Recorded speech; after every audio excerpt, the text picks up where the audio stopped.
เคสบายดีพวกเพื่อนทุกคนไม่นี่ขอจิพาไปดินอยู่บิ๊กซีเวียดนามแต่มื้อนี้ค่ะจะเป็นแนวใดเพราะว่าอยู่บิ๊กซีเวียดนามมันแตกต่างกับเราตัวใดมากับน้องสาวสุดสวยสบายดีเด้สวัสดีอุ้ยไอ้ก่อนอื่นก็ต้องเสือแพ้ปากกันเนาะเมียชูโควิดไปไม่ให้เสื้อกันไดเอาไปกันเลยเด้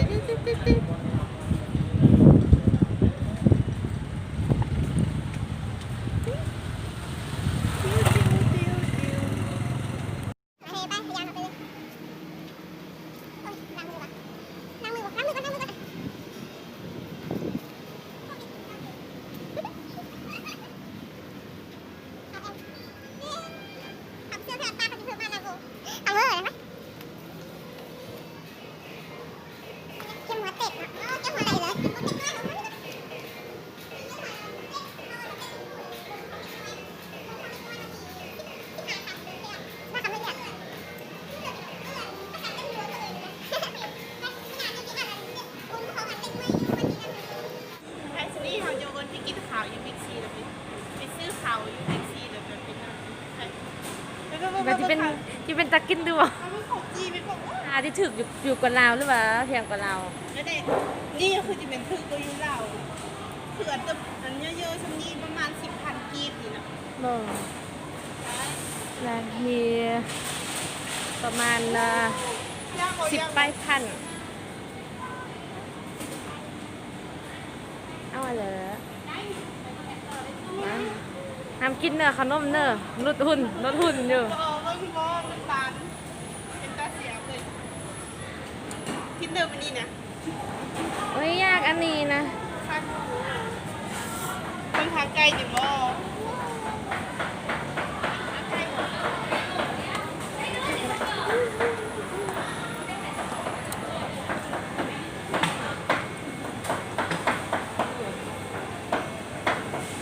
ไม่หน่อยจะกินอันนี้กินอันเดิมซาลาเปามีนมก็พอว้ามีนมเลยเขาเหลือนะสัก10,000นมทางนอกก็ได้หรือว่ากินสปาเกตตี้แก2,000เงินบาทนี่มันอ้วนแน่นี่คือมัน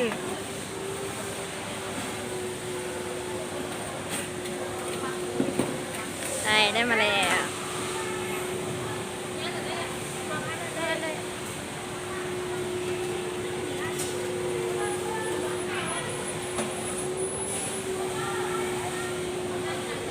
น้ำลาบ่น้ำดื่ม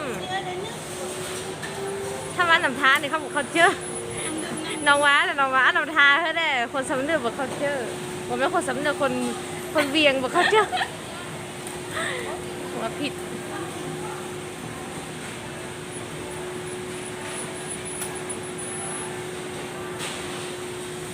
นอนมองน้องดึงใส่ไหมไปโตเลยเหรออันนี้ก็ได้เหรออันนั้นนี่ใช่โอเคไปเลยกินกันเลยไปนี่เขามานั่งกินข้าวเลยอาหารเอาเป็นอาหารคนแนะนำอาหารก่อนแนะนำนี่ก่อนที่มือนะสลีสเปดอะไรบ้าง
นี้เราจะไปสองหลอดซื้อเครื่องต่อ แต่มาจะเอาข้าวจี่มา ในเขาจีจะมาจะซื้อเขาจีทีนี้เราไปสองกันตาซื้อเครื่องก่อน ข้าวเหรอ ยูเกอร์กันตาซื้อเครื่องในตอนนี้มันขนม เด็ด ขนมเกี้ยนหอดบุญเด็กน้อยนี่ นี่นะเอาคำอุ้ย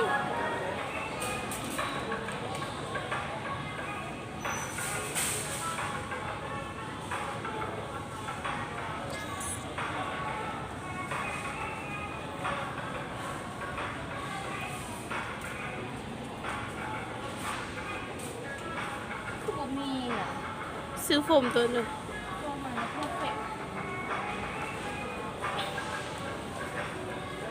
บ่เห็นเนาะ หน้าอะไรแท้ เอ็กเน่น้องกระเชอซิ่วน้องกระนี่กันเอ็กเน่จริงป่ะ ยังขายแท้ เนี่ย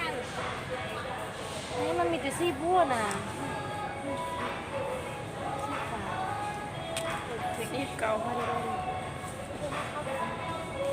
เนี่ยมันชอกเลือกเฮ็ดสวยเฮ็ดงาม เพื่อจะได้มีพัว ยังโสดอยู่วันนี้จะมีแฟนกับเขาเลยซื้อตัวเดิมแบบนี้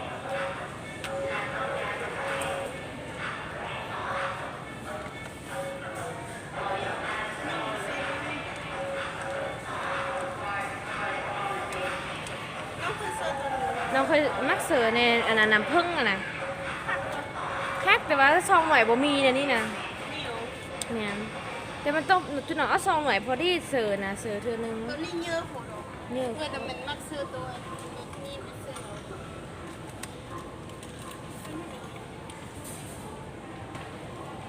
หักสร้างงานเนี่ยเพื่อจะ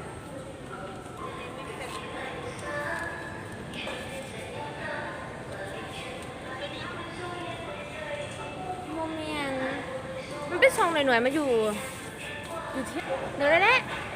ใช่แล้วเอาตัวอันนี้เป็นมันเป็นสูตรของเขาเอาตัวนี้ไปซื้อเราจ้าไม่ได้สั่งตัวนี้หนาสดเลย น่าสดอย่างงามป้านี้เฮ็ดงามตื่นเหรอไปเลยไป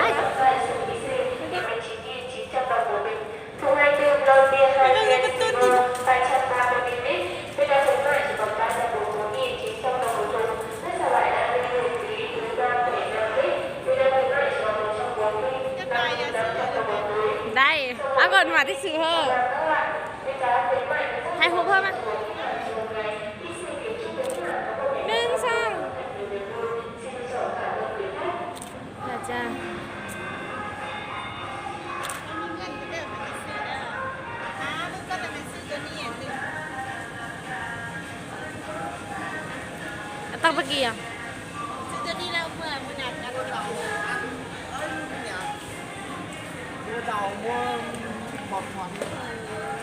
ถูก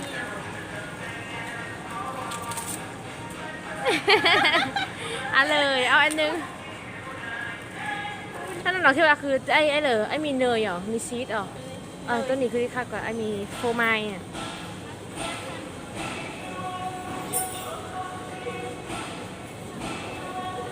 มันอยากจะ ไปกระตายโคตรเยอะเนาะอลังการเกินกระตาย เห็นพร้อมร่างหนาเลย อากาตายมาคือที่คนละเม็ดเลยนะ ไม่เชื่อมีตัวนี้เสียบ เสียบเผ็ดรุ่นเหมือนอันนี้รุ่นเสือหนำเสียบ 10,000 ดง 10,000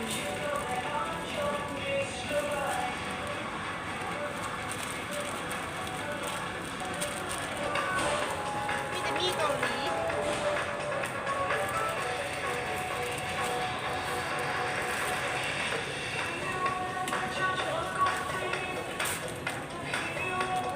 เจ้าหน้าเสียบ มันน่าหากันฟิกินตัวนี้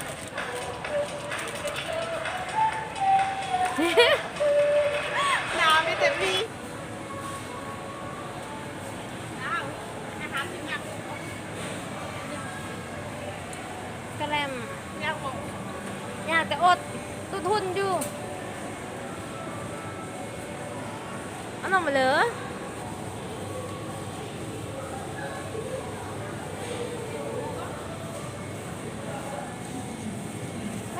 ทั้งนั้น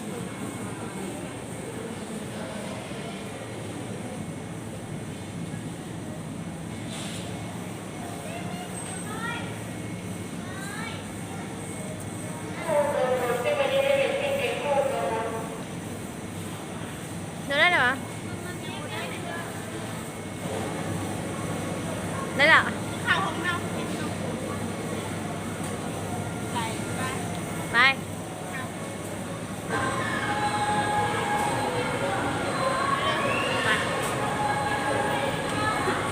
ที่พี่หาอยู่ไหม เจอข้าวจี้แล้วก็กลับมันกระตาเรื่องไรก้น รู้นะเด้อ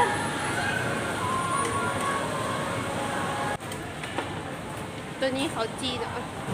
เอาตัวนี้ในเสียบ ก็เนี่ย หรือว่าเขากินเขาวจีนดำนั่นดองตัวนั้นเขาวจีนดำ เคยจะเทือนอะไรก็ได้ เอาเบิ่งถามมาบิ๊กซีจะเลือกเขาจังเวียนซื้อเขาวจีนไปกินอยู่ของไหนเอาไปตอนบูมีไปกินข้าวเช้าโอ้ตัวนี้คนน่าเสียบ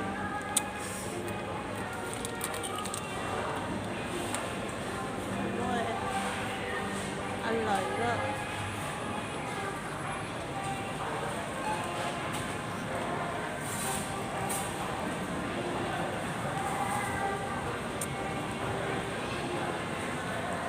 มาเบิ้งยามนี่ละแมันมักไหมของขวัญ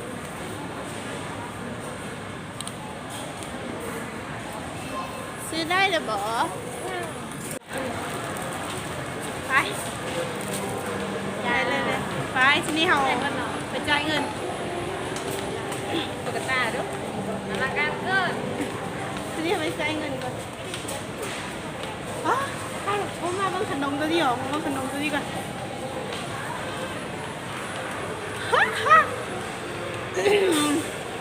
ขนม ลดน้ำหนักลดน้ำหนัก อ้าว เล่ไม่เล่หรอ เลือกขนมกันแน่สามารถชื่อขนมสักอันเลยบอกเลือกขนมก่อน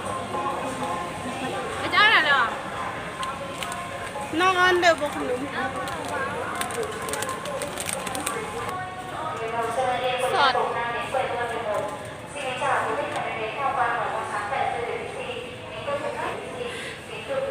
แนะนำก็น่าจะได้เลยเลยไปเลย กับ กลับมาจ่ายเงินแล้วเขาก็จะกลับเนาะเขาส้นเด้อ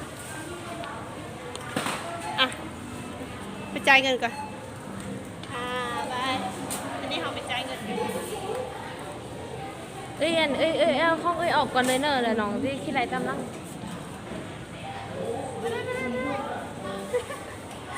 ได้เจอกัน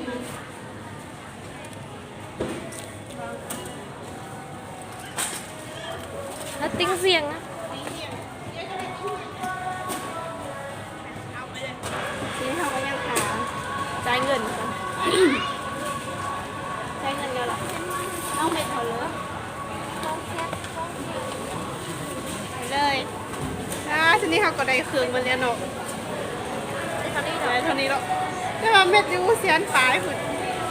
เราเป็น ตอนนี้เขาเอาเกี่ยวกับเนาะแล้วเขาก็จะได้จบคลิปลงเท่านี้ ทำงานแค่นี้ก็ยังไม่ ถ้าว่ามักคลิปนี้ก็อย่าลืมกดไลค์